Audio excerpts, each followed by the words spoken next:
Pessoal, tudo bem? Vamos dar seguimento aí à semana remota, à quinzena remota, melhor dizendo. E eu separei aí para vocês títulos executivos. O que é importante dessa aula de títulos executivos? Que vocês façam um link com a aula passada, quando nós trabalhamos com aquelas 4 exceções sobre a competência do título para execução, para cumprimento do título executivo.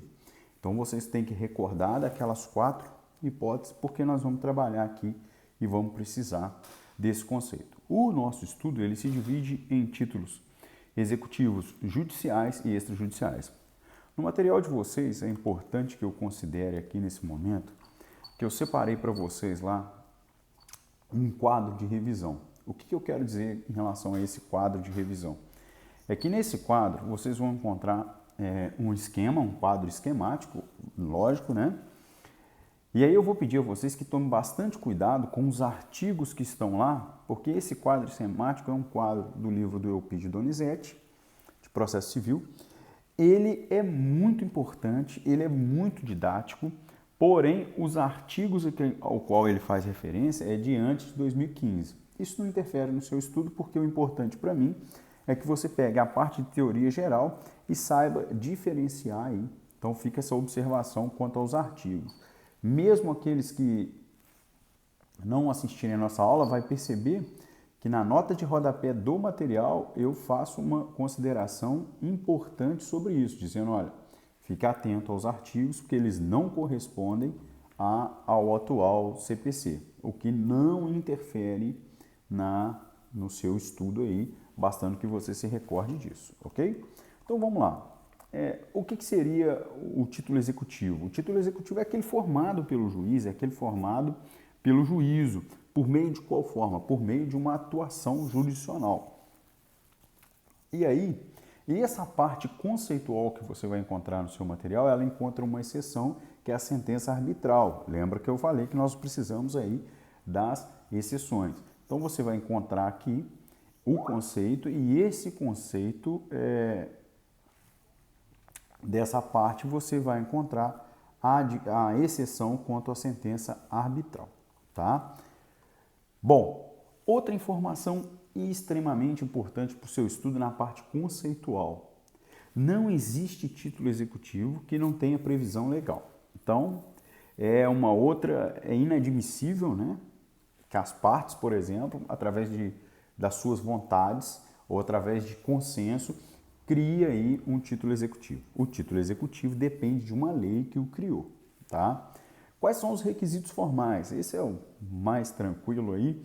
Todo mundo, de alguma forma, que já está fazendo estágio, enfim, os alunos aí da Unifagoc que estão fazendo estágio já ouviram falar isso. Quais são os requisitos formais? Está lá no artigo 786. Um título, para que tenha todos os seus requisitos preenchidos, ele tem que ter certeza, ele tem que ter liquidez e ele tem que ser exigível. O que eu quero dizer aqui? Você tem que tomar muita atenção, ou no seu estudo, você tem que analisar o conceitual, o que é uma certeza, o que é uma liquidez e o que é se tornar exigível. Isso no nosso estudo, o livro traz de forma bem didática certeza, liquidez e exigibilidade. Lembrando que eu posso ter um título executivo, e eu quero fazer uma observação aqui, e nós vamos ter oportunidade de tirar dúvida disso na live, mas aqui eu quero fazer uma observação quanto à condenação em honorários, em que a exigibilidade fica suspensa pelo benefício da assistência judiciária gratuita. Então, eu vou trabalhar com esse exemplo, é um exemplo muito comum, e se você for atuar na sua profissão, se você for atuar com a sua formação como advogado, você tem que compreender isso de forma muito clara. Eu tenho lá o artigo 98 e seguintes, que são os artigos da assistência judiciária gratuita, desse benefício que está atrelado aí ao acesso ao poder judiciário, daqueles que se declaram pessoa física hipossuficiente nos termos da lei, ou da pessoa jurídica, que além de declarar, comprova a sua hipossuficiência. Vocês estudaram isso comigo lá. Bom, nós estamos falando de um título judicial, que seria uma sentença que condena o sucumbente aquele que perdeu o processo, condena ao pagamento de 15% de honorários advocatícios ao advogado da parte adversa. Pois bem, lá o juiz condena, mas faz o quê? Suspende a exigibilidade desse crédito. Por quê? Porque o indivíduo é beneficiário da assistência judiciária gratuita. Então você tem um título certo, específico, determinado, uma sentença, líquido, porque você vai apresentar o cálculo, você vai liquidar esse pedido. O que é um pedido líquido? É aquele que tem um valor e você ainda acrescenta os acessórios, juros e correção monetária. Está lá esse pedido líquido, 15% atualizado, chegou o valor X. Você pode executar esses honorários? Você pode se deparar, você vai executar esses honorários? Você não pode, por quê? Esse título, ele falta um requisito formal para que ele seja executado, que é a exigibilidade. A exigibilidade desse título, dessa sentença, está suspensa nessa parte. Por quê? Porque o juiz, ao condenar, você tem um benefício legal, que está lá no artigo 98 seguinte, suspendendo a exigibilidade. Ele suspende uma formalidade, um requisito formal lá do 786, ele retira esse requisito. Você pode executar faltando um dos requisitos formais? Não, carece de formalidade essa eventual execução, esse eventual cumprimento de sentença. Com esse exemplo, você veja que esses requisitos, certeza, liquidez e exigibilidade, são requisitos cumulativos. Tem que estar presente os três requisitos para que o cumprimento de sentença, a execução do título judicial, possa dar o seu andamento normal, ok? Muito importante que você estude aí esses requisitos. Tranquilo, pessoal? Bom, e aí eu começo uma outra parte importante da nossa aula, que são as espécies de títulos executivos judiciais. Nós estudamos isso também na sentença. Então, quais são as espécies de títulos judiciais que nós temos? Nós temos exigibilidade de obrigação de pagar a quantia certa, obrigação de fazer, obrigação de não fazer e entrega de coisa. Vou repetir. Exigibilidade de pagar a quantia certa, obrigação de fazer, obrigação de não fazer e entrega de coisa. Essas são as 4 espécies de títulos executivos judiciais. Então eu posso ter uma sentença com essas características. Bom, você vai perceber que nós temos aqui faltando uma das espécies de sentença, que é o meu dedão aqui, que é a sentença meramente declaratória ou puramente declaratória. Então vejam, a doutrina trata a sentença que condena ao pagamento de quantia certa, obrigação de fazer, obrigação de não fazer, entrega de coisa, como sendo espécies de título executivo judicial. Tá lá, simples assim. Eu quero saber qual o posicionamento da doutrina em relação à sentença declaratória. A sentença meramente declaratória, ela pode servir de título executivo?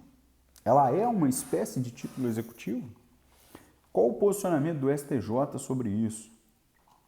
Vocês vão perceber de forma bem clara que na leitura da doutrina que eu indico, há 3 correntes sobre isso. E o Daniel Assunção, ele, além de explicitar as 3 correntes, ao final do texto ele vem dizendo que, olha, critica a primeira corrente, ele faz uma relação mais ou menos com a segunda corrente, faz uma crítica incisiva em relação à terceira corrente, ok? O que eu fiz para vocês aqui no material? Eu coloquei um resumo, eu coloquei uma posição própria do STJ e ainda fiz menção ao informativo 422 do STJ, que teve como relator o ministro Mauro Campbell Marques.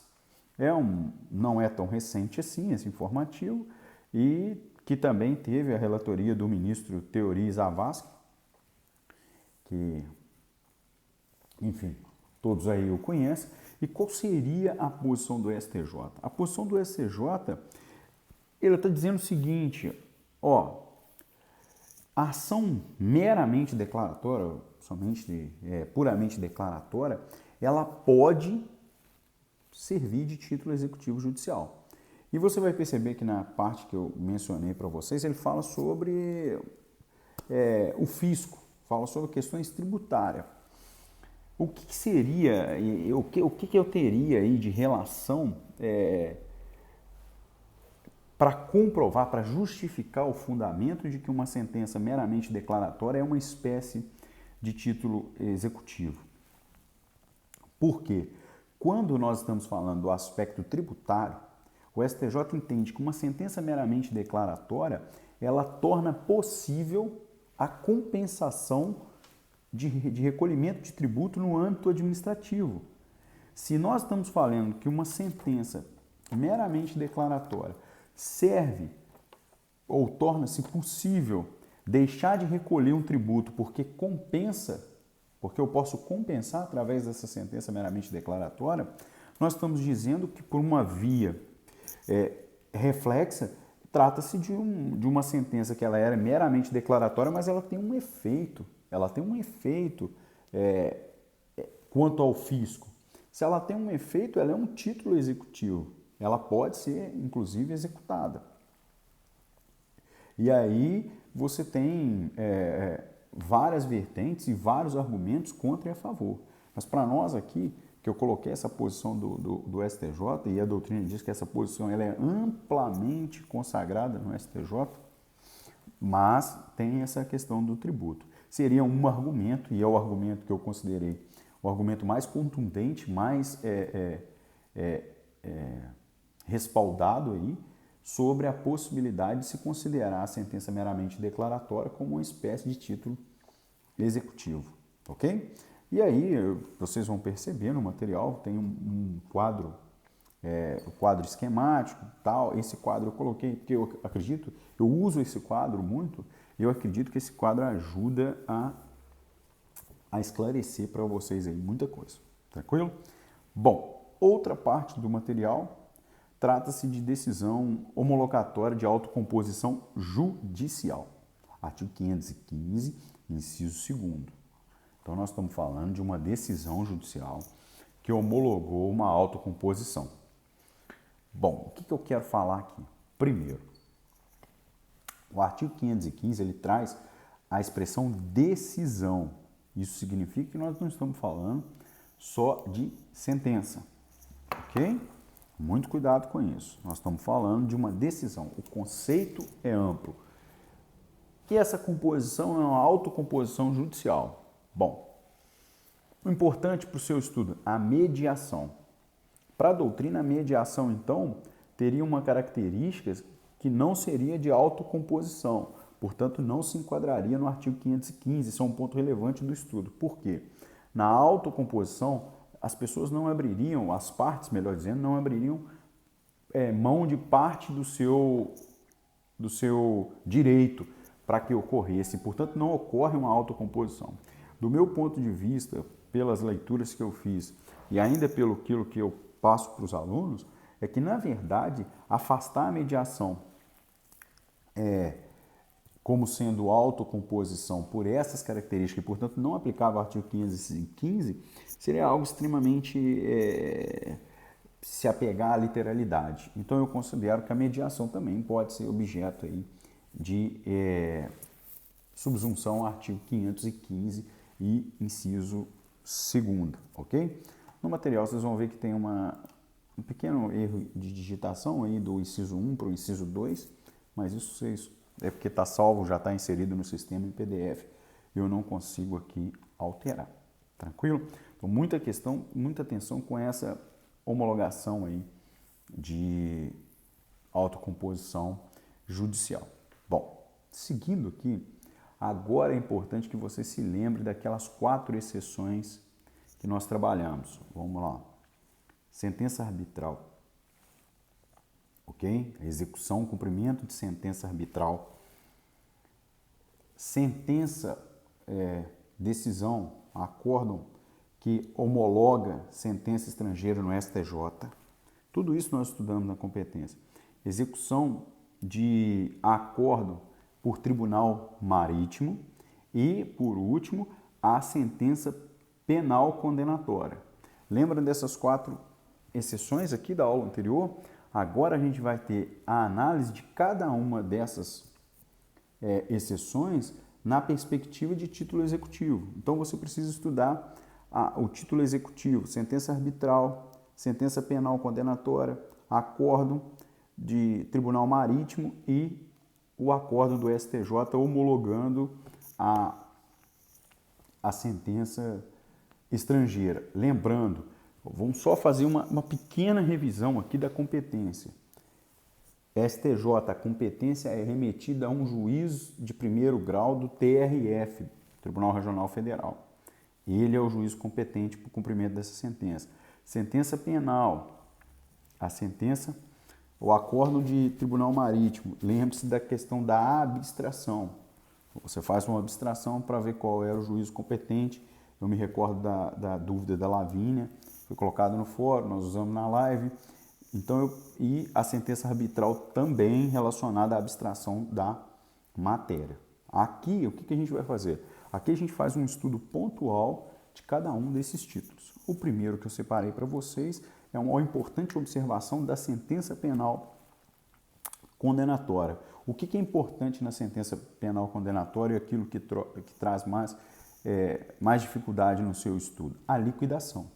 Então você já sabe que a competência seria aquela por abstração, ok? A sentença penal ela precisa ser liquidada? Ela precisa ser liquidada, porque você já sabe que os requisitos formais são certeza, liquidez e exigibilidade. Aqui, o que é importante na sentença penal condenatória? Que você, ao executar, ao cumprir essa sentença na esfera civil, né, que é o nosso estudo, você deve ter o quê? O quanto de beato. Você deve ter a liquidez desse título.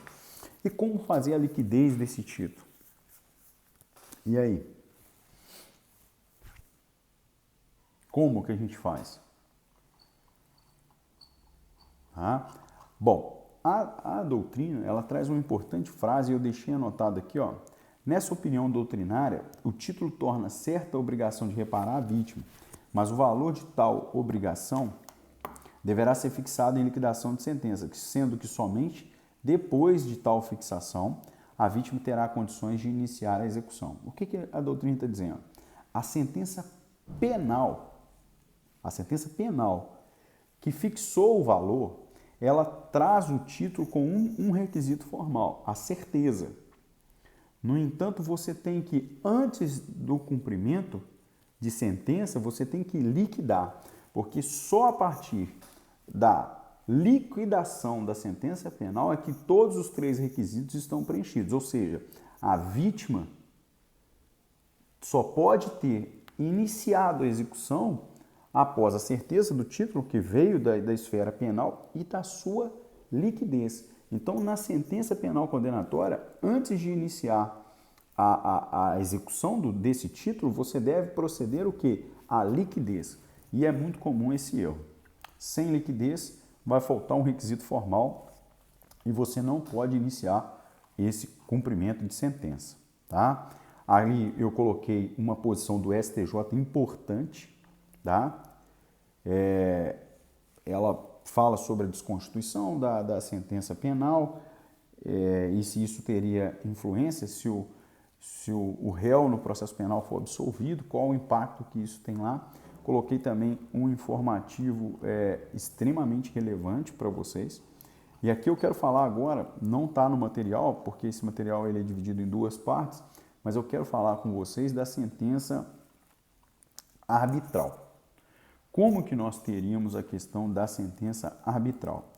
Isso eu quero passar para vocês, assim, extremamente importante e gostaria que vocês fizessem a leitura disso para a nossa próxima aula da semana ou da quinzena. Eu acabo gravando essas aulas em horário diferente e isso me cria um embaraço que eu falo com o aluno uma data no vídeo, aí ele vai assistir o vídeo e na verdade está com outra data. Eu quero falar com vocês da sentença arbitral, que eu já encerro esse vídeo.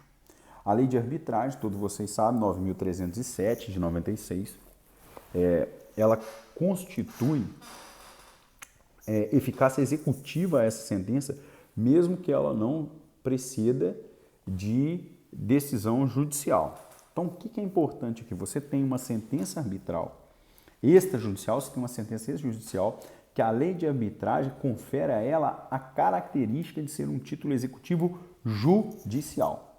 Então, uma sentença arbitral é uma sentença proferida extrajudicialmente por tribunal arbitral, lá da lei de arbitragem, mas ela confere, no seu artigo 31, a característica de título executivo judicial. É uma exceção ao conceito que eu comecei essa aula. Bom, e para executar? Como que a gente faz a execução? Tá lá, você precisa, então, assim como a penal, para executar, ela tem certeza, tá? Mas ela vai carecer do quê? De liquidez. Ela vai carecer de liquidez. Então, essa sentença arbitral, apesar de ser condenatória, ela precisa do quê? Que você fixe o quanto de beato. Você fixe aí os valores, a liquidez a esse título. Outra observação importante é do artigo 525, que você tem lá no parágrafo 1º o rol das defesas a serem alegadas quando nós estamos falando de uma execução de uma sentença arbitral. Importante, muito importante, que você se recorde. Eu tenho aqui as minhas anotaçõezinhas, você faz a sua sentença arbitral extrajudicial, mas a lei de arbitragem no artigo 31 confere a ela a natureza de título executivo judicial, ok? Eu queria fazer essas pontuações, nós vamos seguir ainda depois com a sentença estrangeira homologada pelo STJ e como que seria feita essa execução, lembrando que a competência é do juiz federal de primeiro grau. Depois, em seguida, a gente tem carta rogatória, decisão interlocutória e passamos para o estudo dos títulos executivos extrajudiciais, apesar de você já ter um rol lá naquele organograma que eu coloquei para vocês. Tá bom? Pessoal, eu encerro aqui essa primeira parte. Não deixe de assistir a live dentro do cronograma que o direito disponibilizou para vocês. Lá é o momento para a gente rever isso e continuar a matéria em relação aos títulos executivos extrajudiciais. Tudo bem? Eu desejo a todo mundo um bom estudo e que fique em casa. Um abraço.